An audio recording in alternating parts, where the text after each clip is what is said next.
नाज़रीन अस्सलाम वालेकुम। ज़ेड न्यूज़ के खबरनामे में आपका इस्तकबाल है। मैं सलमान खान। तफसीली खबरों से पहले इस सुर्खियों पर नज़र डालते हैं। पीएम मोदी ने ऑक्सीजन की पैदावार और दस्तयाबी की सूरत हाल का लिया जायज़ा। तालीम में ज़ात पात पर मबनी रिजर्वेशन ख़त्म करने की दरख्वास्त को सुप्रीम कोर्ट ने किया मुस्तरद। तेलंगाना काबीना का इजलास 13 जुलाई को होगा। कोरोना की सूरत हाल, ज़राअत समेत मुख्तलिफ उमूर पर किया जाएगा तबादिले ख्याल। तेलंगाना तेलुगु देशम की सदारत से एल रामन्ना ने दिया इस्तीफा। सीएम केसीआर ने टीआरएस में शामिल होने की दी थी दावत। मुल्क में कोरोना के केसेस में मामूली कमी, 24 घंटों में 43,393 नए केसेस हुए दर्ज और 911 मरीजों की हुई अमवात। पुराने शहर के एक इलाके में चोरी की वारदात आई पेश। नकद रकम, सोना और चांदी का किया गया सरका। पुलिस मसरूफ तहकीकात।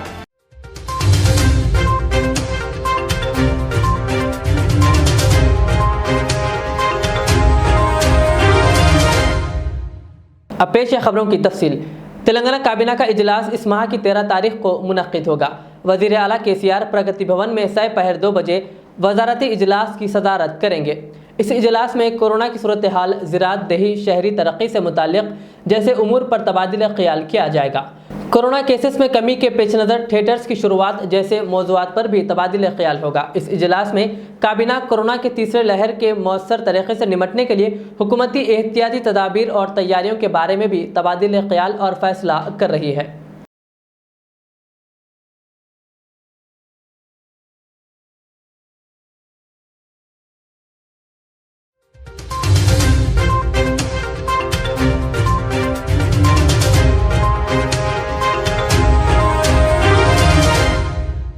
सुप्रीम कोर्ट ने तालीम में ज़ात पात पर मबनी रिजर्वेशन सिस्टम को ख़त्म करने की दरख्वास्त की समाअत से इनकार कर दिया। Justice L Nageswara Rao, justice S Ravindra Bhat पर मुश्तमिल डिवीज़न बेंच ने डॉक्टर सुभाष विजयरन की दरख्वास्त को ये कहते हुए मुस्तरद कर दिया कि वो इस दरख्वास्त की समाअत के हक़ में नहीं है। इसके बाद दरख्वास्त गुजार ने अदालत से दरख्वास्त वापस लेने के लिए इजाज़त तलब की, जिसे उन्होंने कबूल कर लिया। दरख्वास्त गुजार का मुतालबा था कि ज़ात पात की बुनियाद पर रिजर्वेशन सिस्टम को ख़त्म करने के लिए वक्त की हद मुकर्रर करने की हिदायत दी जाए। साथ ही दरख्वास्त गुजार का कहना था कि रिजर्वेशन के तहत होनहार उम्मीदवार की नशिस्त निस्बतन कम होनहार उम्मीदवार को दी जाती है, जिससे कौम की तरक्की मुतासिर होती है।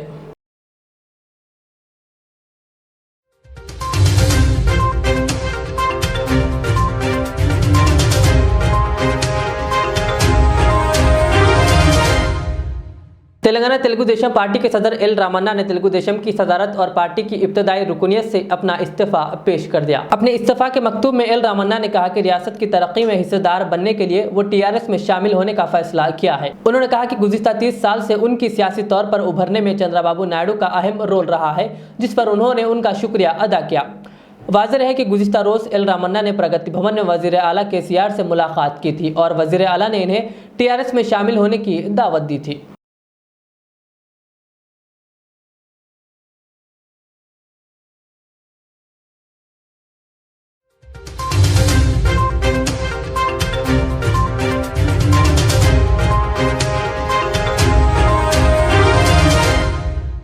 वज़ीर आज़म नरेंद्र मोदी ने एक आला सतही इजलास में मुल्क में ऑक्सीजन की दस्तयाबी बढ़ाने और फराहमी में होने वाली पेशरफ्त पर एक जायज़ा इजलास की सदारत की। इजलास में ओहदेदारों ने वज़ीर आज़म को ऑक्सीजन प्लांट्स के क़याम और इस मामले में हुई पेशरफ्त पर तफसीली मालूमात दी।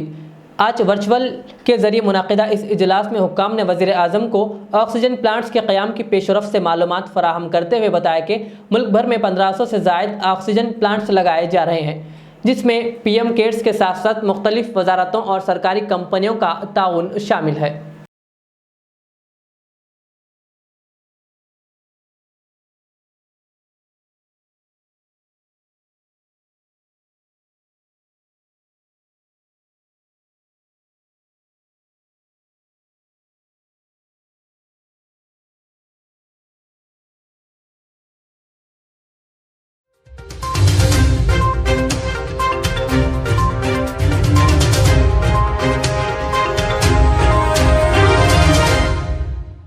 मुल्क में कोरोना वायरस के यौमिया केसेस में मामूली कमी दर्ज की गई और गुज़िश्ता 24 घंटों के दौरान इस इन्फेक्शन के 43,000 से ज़ायद नए केसेस दर्ज किए गए हैं। इस दौरान जुमेरात को 40,23,173 अफराद को कोरोना वैक्सीन दी गई। मुल्क में अब तक 36,90,91,222 लोगों को टीके लगाए जा चुके हैं।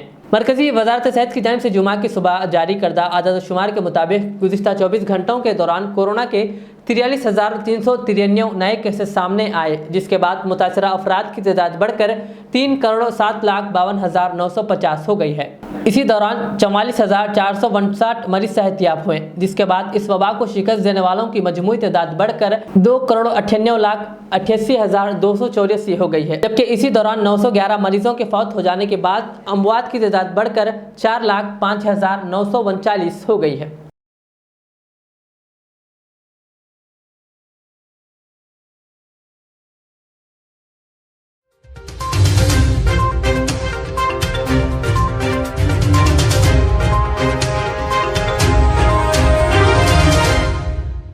Hyderabad city police campus Ameerpet में एक और नए अस्पताल की इमारत का हैदराबाद सिटी पुलिस कमिश्नर ने इफ्तिताह किया, जिसमें हैदराबाद सिटी सिक्योरिटी काउंसिल और कॉन्फेडरेशन एंड इंडियन इंडस्ट्री के इश्तराक से यहां पर बेड्स और मेडिकल से रिलेटेड दीगर चीज़ें फराहम की गई।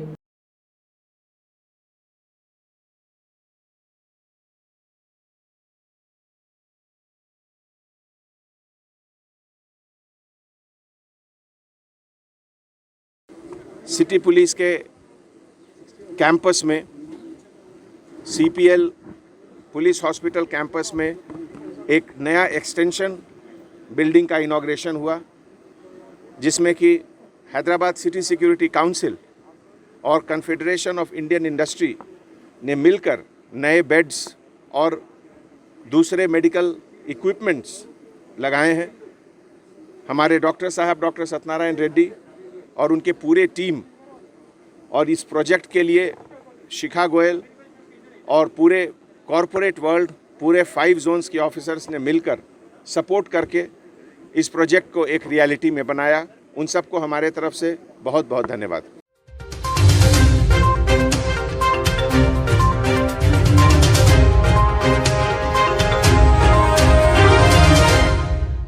आंध्र प्रदेश पुलिस ने एक फेक रिपोर्टर को गिरफ्तार किया। तफसीलात के मुताबिक वेस्ट गोदावरी एल्लूरू रूरल पुलिस ने कृष्णापुरम से ताल्लुक़ रखने वाला 24 साला एम सुरेश को गिरफ्तार किया। ये शख्स गैर कानूनी तौर पर शराब फरोख्त कर रहा था। पुलिस ने इसके पास से 6 नकली प्रेस के आईडी कार्ड भी बरामद किए, जो कि नकली प्रेस के आईडी कार्ड बनाकर खुद को रिपोर्टर बता रहा था और ये शख्स खुद को जिला इंचार्ज बताकर लोगों से पैसे भी हड़प रहा था। एल्लूरू डीएसपी दिलीप किरण ने एक प्रेस कॉन्फ्रेंस करते हुए मजीद तफसील बताई। కడదగి పోలీస్ స్టేషన్ లిమిట్స్లో ఒక కేసు నమోదైంది. ఒక ముద్దాయిని అదుపులో తీసుకోవడం జరిగింది. తన ఒక చీటర్, తన పేరు ముంతల సురేష్, సన్ ఆఫ్ నాగరాజు, 24 సంవత్సరాలు. యాక్చువల్గా నెగిటివ్ వచ్చి అనంతపురం డిస్ట్రిక్ట్ గార్లదిన్నె మండలం, కానీ ప్రస్తుతం న్యాయంపల్లి కడదగి లిమిట్స్లో ఉంటాడు. ఇతను 2.5 years బ్యాక్ ఒక అమ్మాయిని మోసగించి, అంటే చీట్ చేసి, ఆమెకు తెలియకుండా ఫేస్బుక్లో పరిచయం ఏర్పాటు చేసుకొని ఆమెకు కూడా కట్టుకట్టలు మాయ మాటలు చెప్పి, చాలా ఆస్తి ఉంది, నేను ఫలానా ఉద్యోగం చేస్తాను, అది ఇదని మాయ మాటలు చెప్పి ఆమెను లవ్లో పడేసి ఆమెను పెళ్లి చేసుకొని ఇక్కడికి వచ్చాడు. ఇంటర్ మాత్రమే కంప్లీట్ చేశాడు, వేరే ఉద్యోగం ఏం లేదు, కేవలం మోసం చేయడం మాత్రమే ఇతనికి తెలుసు. ఇతను ఏం చేస్తాడంటే ప్రెస్ రిపోర్టర్ అని చెప్తూ నకిలీ ఐడి కార్డులు సృష్టించి, ఇవన్నీ చూస్తున్నారు మీరంతా, ఇవన్నీ కూడా అతని దగ్గర ఉన్నటువంటి ఐడి కార్డ్స్, ఇవన్నీ ఇక్కడికి చూపించి 90 సంబంధించిన స్టేట్ ఇన్ఛార్జ్ అని చెప్పుకుంటూ ఉంటాడు. ఇతను ఆ పేరు మీద నేను ఫలానా అని చెప్పి ఐడి కార్డులు అన్నీ వాడుకుంటూ రకరకాలైనటువంటి మోసాలకు పాల్పడుతున్నాడు. వేరే వాళ్ళకి ఎవరికి ఉద్యోగాలు ఇప్పిస్తానంటూ, అదేవిధంగా నేను పలుకుబడి ఉన్న వ్యక్తిని, సీనియర్ ఐఏఎస్ ఆఫీసర్లు, ఐపీఎస్ ఆఫీసర్లు కొంతమంది నాకు పరిచయాలు ఉన్నాయని, అదేవిధంగా రాజకీయంలో టాప్ పొజిషన్లో ఉన్నటువంటి వారు కూడా మాకు పరిచయాలు ఉన్నారని చెప్పి ఇలా కబుర్లు చెప్పుకుంటూ ప్రతి ఒక్క చోట ఇలా మోసాలు చేస్తూ ఉంటాడు. ఇసుక ట్రాక్టర్ల దగ్గర, మట్టి ట్రాక్టర్ల దగ్గర బెదిరించి డబ్బులు తీసుకోవడం, అలా అక్రమమైన మార్గంలో డబ్బులు సంపాదించాలనే ఉద్దేశంతో ఈ విధంగా దిగాడు. ఇతను వాళ్ళ వైఫ్ కూడా అబద్ధాలు చెప్పి, నేను 70 ఎకరాల పొలం నాకు ఉంది అని చెప్పి ఇటువంటి ఉద్యోగం చేస్తానని చెప్పి మోసం చేశాడు. ఆమె కూడా ఈ వాస్తవం తెలియదు. ఈ కేసు రిజిస్టర్ అయిన తర్వాత ఆమెకు తెలిసింది అతని యాక్చువల్ నిజ స్వరూపం ఏంటో.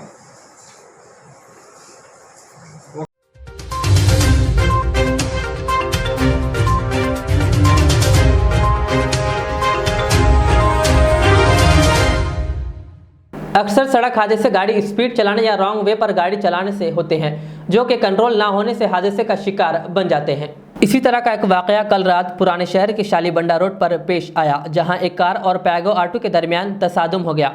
मोहम्मद कलीमुद्दीन कार में अपनी फैमिली के साथ अपने रास्ते जा रहे थे कि एक ऑटो वाले ने रॉन्ग साइड से आकर इन्हें टक्कर दे दी। हादसा किस कदर था, कार की हालत देखकर अंदाज़ा लगाया जा सकता है, जबकि इस हादसे में ऑटो वाला शख्स जख्मी बताया गया और मोहम्मद कलीमुद्दीन और उनकी अहलिया को मामूली चोटें आई है। मोहम्मद कलीम ने मीडिया से बात करते हुए कहा कि ऐसे ऑटो वालों के खिलाफ कार्रवाई होना चाहिए जो तेज़ रफ्तार से चलाकर कानून के मुताबिक चलाने वालों को नुकसान पहुंचाते हैं। उन्होंने पुलिस से सीसीटीवी की मदद से ऐसे अफराद के खिलाफ कार्रवाई करने और उनकी काउंसलिंग करने की दरख्वास्त की, ताकि इनकी वजह से राहगीरों को दुश्वारियों का सामना ना करना पड़े। अस्सलाम वालेकुम रहमतुल्लाहि व बरकातुहू। मैं कलीमुद्दीन अहमद और क्या बोलते हैं, मेरा घर शागौस होटल के पीछे सैदली चबूतरे पे है। कल रात में तकरीबन 8:05 को मैं मेरी वाइफ दोनों कार में निकले, मारुति ब्रीज़ा चेरी कलर। तो हम लोग गाड़ी में निकल के शालीबंडे चांदना की तरफ जा रहे थे। शालीबंडा उतार पे ऐसा हुआ कि एक ऑटो ट्रॉली, पैगो ऑटो ट्रॉली जो होती है ना, अपोजिट डायरेक्शन में इतनी स्पीड से आया, ओवर स्पीड से, कि ला के सीधा मेरी गाड़ी को टक्कर मारा। अल्हम्दुलिल्लाह अल्लाह के फजल करम से मैं मेरी फैमिली को उतना डैमेज तो नहीं हुआ, ज़रा सा झटका पड़ा, जो गाड़ी जो इम्पैक्ट से हिली है। मगर जो अपोजिट वे में जो आके टक्कर मारा समझ में नहीं आया, उसको क्या जल्दी थी नहीं मालूम, या कोई इंटॉक्सिकेटेड पी लेके था, क्या था, वो तो पुलिस इन्वेस्टिगेशन में मालूम होगा। मगर मेरे राइट के दोनों डोरा काफ़ी डैमेज हो गए, जबकि मैं अपनी लाइन में अपने वे में जा रहा हूँ। एक नॉर्मल सिविलियन जिस तरह कानून फॉलो कर लेते, अपने लॉ के हिसाब से चलता, उस हिसाब से अपना जा रहा हूँ मैं। तो ये जो इरेस्पेक्टेबल लोग रोड पे जो रहेंगे, जो इतनी जल्दबाजी में रहेंगे कि किसी को केयर नहीं करेंगे और ऐसा स्पीड से आएंगे कि आगे वाला अगर अपनी लाइन में और अपने तरीके से भी जा रहा तो उसको आके डैमेज करेंगे। तो अब ये चीज़ के ऊपर पकड़ लाना बहुत ज़रूरी है। कल खैर अल्हम्दुलिल्लाह पुलिस डिपार्टमेंट वाले बहुत कोऑपरेट करे। कल शालीबंडा पे स्पॉट पे पुलिस वाले आए भी, पूरा रिमूव करे, ट्रैफिक को मूव करे, मेरी गाड़ी को जाने दिए। फिर उसके बाद मैं पीएस पे जाके पूरा डिटेल्स में कंप्लेंट भी करा उनको। और जब पुलिस स्टेशन में था तो मालूम पड़ा कि वो ड्राइवर का नाम मोहम्मद अशरफ है और उसको भी जो ना वो एक्सीडेंट की वजह से उसकी ऑटो का ग्लास फूट के ना उसके फेस पे कुछ लगा तो उसको थोड़ा ब्लीडिंग हो रही थी, तो उसको उस्मानिया लेके गए थे। तो मेरी रिक्वेस्ट है कि पुलिस डिपार्टमेंट से भी और अदर डिपार्टमेंट से, जीएचएमसी जैसा कि आरटीए डिपार्टमेंट है, सबसे रिक्वेस्ट है कि जो ऐसे इरेस्पेक्टेबल लोगों के पास लाइसेंस रहेगा, अगर ये लोग गाड़ियाँ ऐसे चलाएंगे तो कैसा होगा आम सिविलियंस का। हम लोग सेफ्टी के लिए, फैमिली की सेफ्टी के लिए कार में सुकून से अपनी वे में, अपनी ड्राइव में, अपनी स्पीड लिमिट में जाते हैं। अब ऐसे लोग आके ज़बरदस्ती आंख पे आके टक्कर मारेंगे तो हम लोग बचेंगे कैसा। चलो अल्लाह का शुक्र है मैं था कार में, अगर वही बाइक पे रहता तो फिज़िकल इंजरीज बहुत ज़्यादा होते थे। अब वो ऑटो वाला पता नहीं पी के था या जल्दबाजी में था, क्या था, वो इशू नहीं है, मगर ऐसे लोगों को पकड़ में लाना बहुत ज़रूरी है। तो मेरी रिक्वेस्ट है तमाम पुलिस डिपार्टमेंट, अदर डिपार्टमेंट से कि आप लोग इसके ऊपर एक्शन लीजिए। जैसे कि अक्सर लोग ऑटो चलाते, शेयरिंग ऑटो में ओवरलोडेड पैसेंजर्स को बिठाते, जिसकी वजह से ड्राइवर को गाड़ी चलाने भी नहीं आता, तो बैलेंसिंग उसकी आउट होती रहती गाड़ी से। मगर कई बार मेन रोड पे सीसीटीवी लगे हुए ऑटो जैसे जाते हैं मगर उसके खिलाफ कोई एक्शन नहीं है। वो लोग एक चालान करते हैं, वो लोग चालान उनके लिए नथिंग, क्योंकि वो लोग शेयरिंग में इतने पैसे कमा लेते हैं कि चालान पे करना उनके लिए आसान है। ऐसे लोगों को ऑटो सीज करे या फिर इनके लाइसेंस सस्पेंड करे तो ये लोग सीधे होते। और एक दूसरी बात, जो ऑटोस वाले जो म्यूज़िक लगा के चलाते, देखिए ऐसी म्यूज़िक लगाते ऑटो में, लगा के वो पता नहीं पी लेते या गुटखा डाल लेते, वो में क्या करते रहे, इतनी स्पीड से जाते कि किसी को कैरी नहीं करते, जैसा कि रोड पे वो लोग बादशाह की तरह। तो ऐसे लोगों के ऑटो सीज करना, ये लोगों को काउंसलिंग करना, कोई ऐसे सेशंस करना जिसकी वजह से कम्युनिटी में ये चेंज आना बहुत ज़रूरी है। और एक मेरी रिक्वेस्ट ये है पुलिस डिपार्टमेंट से, आजकल जो माइनर जो लड़के हैं, जो अंडर 18 जो बॉयज़ है, तकरीबन 10-12 साल के, 15 साल के लड़के बाइक्स लेके निकल जा रहे हैं, एक्टिवास लेके निकल जा रहे हैं और रोड पे इसी ऐसा तरह से चला रहे हैं गाड़ी के जिसकी हद नहीं है। तो वैसे लड़कों को रोक के उनकी गाड़ी को छीन के या फिर उनको सीज करे, ऐसे एक्शंस लिए तो पेरेंट्स आके कम से कम अवेयरनेस एक प्रोग्राम रखे तो सही होता है। क्योंकि आजकल पेरेंट्स भी क्या समझ रहे कि बच्चे की हाइट निकल गई तो बच्चा जवान होगा समझ रहे, उसको गाड़ी बिंदास दे दे रहे, पल्सर हो चाहे एक्टिवा हो, कोई भी का बाइक हो, लेके बच्चे रोड पे निकल रहे हैं। रोड पे काफ़ी सारे एक्सीडेंट्स है, जिसकी वजह से क्या एक एक्सीडेंट की वजह से पूरी फैमिली पे जो इफेक्ट होता है इसका अंदाज़ा शायद बहुत कम लोगों को है। इसलिए जो है ना ये जो लोग लापरवाही से गाड़ी चलाते हैं इन लोगों को इसके लिए कसना बहुत ज़रूरी है, क्योंकि अपनी सेफ्टी और सिक्योरिटी रहेंगी तो अपना शहर नीट एंड क्लीन रहेगा। जिस तरह कि पुलिस डिपार्टमेंट इतनी मेहनत कर रही है कि लोगों को इतना मेहनत कर रहे हैं कि लोगों को अच्छा सा अच्छा ये देने के लिए, सेफ्टी देने के लिए, मगर आप लोगों में पब्लिक में अवेयरनेस नहीं है इस चीज़ का। और कोई भी कंट्री को चलेगी आप लोग, वहाँ की पब्लिक जब तक ऑर्गेनाइज नहीं हुई वो कंट्री सुधरता नहीं, वो जगह सुधरती नहीं।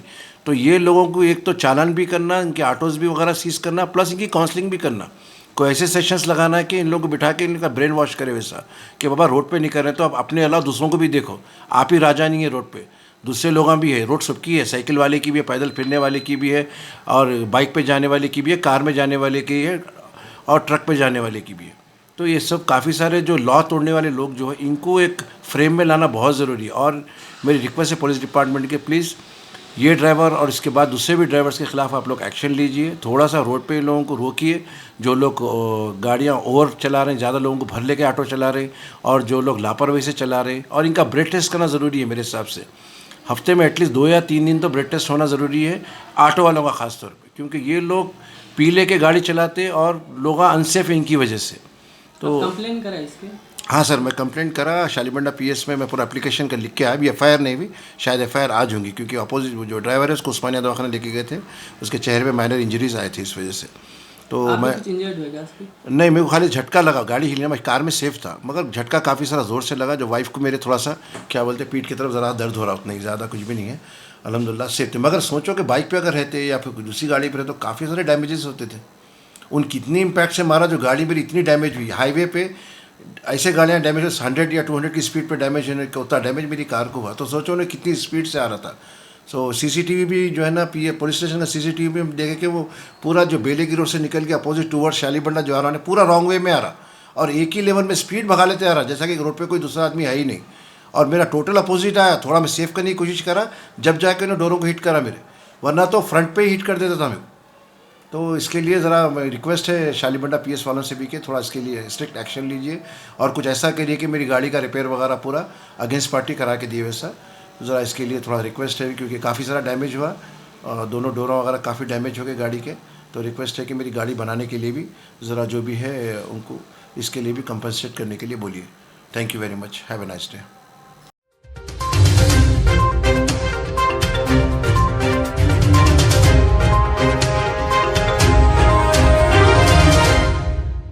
साइबराबाद ट्रैफिक पुलिस ने अपने सोशल मीडिया के प्लेटफॉर्म पर एक वीडियो पोस्ट की है, जिसमें एक शख्स शराब के नशे में गाड़ी चला रहा है। ये मंजर है इब्राहिमपल्ली चेवल्ला रोड का। पुलिस ने ये वीडियो आवाम में शऊर बेदारी पैदा करने के लिए पोस्ट किया, ताकि कोई दूसरे लोग ड्रिंक एंड ड्राइव ना करें।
पुराने शहर के कंचनबाग पुलिस स्टेशन हदूद हाफिज बाबा नगर में एक घर में चोरी की वारदात पेश आई। घर वालों का कहना है कि 2 तोला सोना, 25 तोले चांदी और 50,000 रुपये कैश का सरका किया गया।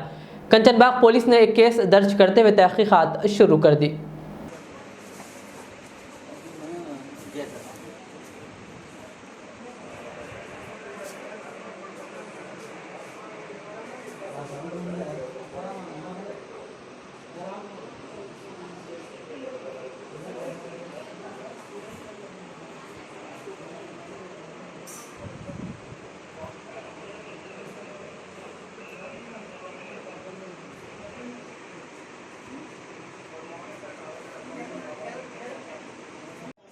अस्सलाम वालेकुम, मैं मतीन कुरैशी।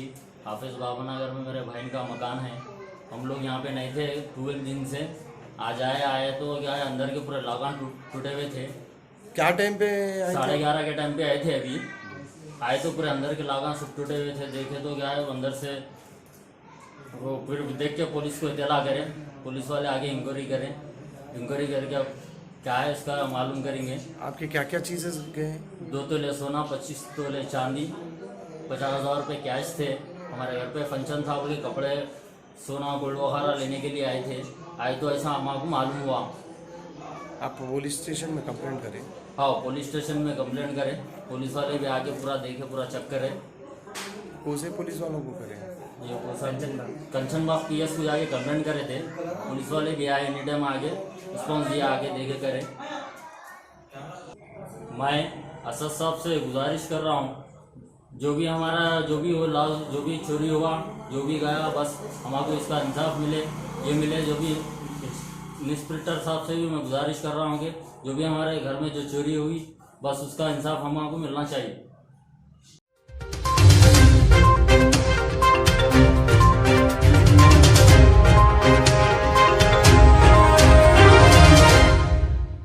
आखिर में और एक बार सुर्खियों पे नजर डालते हैं। पीएम मोदी ने ऑक्सीजन की पैदावार और दस्तयाबी की सूरत हाल का लिया जायजा। तालीम में जात पात पर मबनी रिजर्वेशन खत्म करने की दरख्वास्त को सुप्रीम कोर्ट ने किया मुस्तरद। तेलंगाना काबीना का इजलास 13 जुलाई को होगा। कोरोना की सूरत हाल, ज़राअत समेत मुख्तलिफ उमूर पर किया जाएगा तबादिले ख्याल। तेलंगाना तेलुगु देशम की सदारत से एल रामन्ना ने दिया इस्तीफा। CM KCR ने TRS में शामिल होने की दी थी दावत। मुल्क में कोरोना के केसेस में मामूली कमी, 24 घंटों में 43,393 नए केसेस हुए दर्ज और 911 मरीजों की हुई अमवात। पुराने शहर के एक इलाके में चोरी की वारदात आई पेश। नकद रकम, सोना और चांदी का किया गया सरका। पुलिस मसरूफ़ तहकीकात। ये थी आज की दिन भर की हमारी खबरें। मुझे इजाज़त दीजिए। हमारे जेड चैनल को यूट्यूब पर सब्सक्राइब, फेसबुक पर लाइक शेयर ज़रूर करें। अल्लाह हाफिज़। रियाज इस्लामिक स्कूल, तालीमी मैदान में एक नया इनकलाब। इस्लामिक और मॉडर्न एजुकेशन के अजीम दरसगाह। 23 साल तजुर्बे के बाद तलबा और तालिबात के लिए रियाज इस्लामिक स्कूल पेश करता है हिफ्ज़ कुरान, नाज़िर कुरान, क़ायदे के अलावा नर्सरी ता 10वीं जमात तक के तालीम का बेहतरीन नज़्म। बच्चों के लिए हॉस्टल की सहूलत, मुस्तहिक़ तलबा के लिए खुसूसी रियायत, तलबा और तालिबात के लिए अलहदा क्लासेस के माकूल नज़्म, खुसूसी computer classes, hardware and software training. बच्चों में तहरीर और तकरीरी सलाहियतों को उजागर करने के लिए हफ्तावारी प्रोग्राम। काबिल और मुशफ़िक़ असातिज़ा इकराम की निगरानी में बेहतरीन तालीम नज़्म। सुबह 8 बजे तक शाम 4:30 बजे दाखिले जारी हैं। उजलत कीजिए। Riyaz Islamic school, opposite lane, new SR petrol pump, Vattapalli, Hyderabad. मैं KMR हूँ। सन 1995 में मुझे एक अजीम मकसद के लिए कायम किया गया। मुझसे कई हजार अमीर और गरीब खानदान जुड़े हुए हैं, जिन्होंने अपने ख्वाबों के महलों से मुझे सजाया। मैं अपने चाहने वालों को तरक्की याफ्ता शानदार इलाकों में आबाद करने के लिए मशहूर हूँ। अब आपकी खिदमत में तेहरान गाह के दामन में काफी वसी व अरीज खूबसूरत कॉलोनीज लाया हूँ। आपकी पसंद, आपकी सहूलत, मेरी खिदमत सिर्फ 4 लाख से 8 लाख के दरमियान। मुझसे जुड़ें और अपना भी ख्वाबों का महल बना लें और तरक्की को अपना मुकद्दर कर लें। यूं जमीन पे बैठकर क्या आसमान देखता है, परों को खोल जमाना उड़ान देखता है। KMR का सदर दफ्तर आरामगढ़ चौराहे पर मौजूद है। HKJN फर्नीचर अब एक और नए ब्रांच के साथ Farid complex, Shastripuram, Owaisi Hills line पर। याद रहे, 40 साल से फर्नीचर की दुनिया में भरोसे का एक नाम HKJN फर्नीचर। हमारे यहाँ नए डिजाइन्स का नया कलेक्शन मौजूद रहता है। आपकी ख्वाहिश के ऐन मुताबिक भी फर्नीचर तैयार किए जाते हैं। आली जनाब मोहम्मद नसीर चिश्ती साहब की जानिब से यतीम और गरीब बच्चों के फर्नीचर के लिए खुसूसी discount package. HKJN manufacturing showroom, हमारा पता Farid complex, Shastripuram, Owaisi Hills line, Hyderabad. HKJN furniture.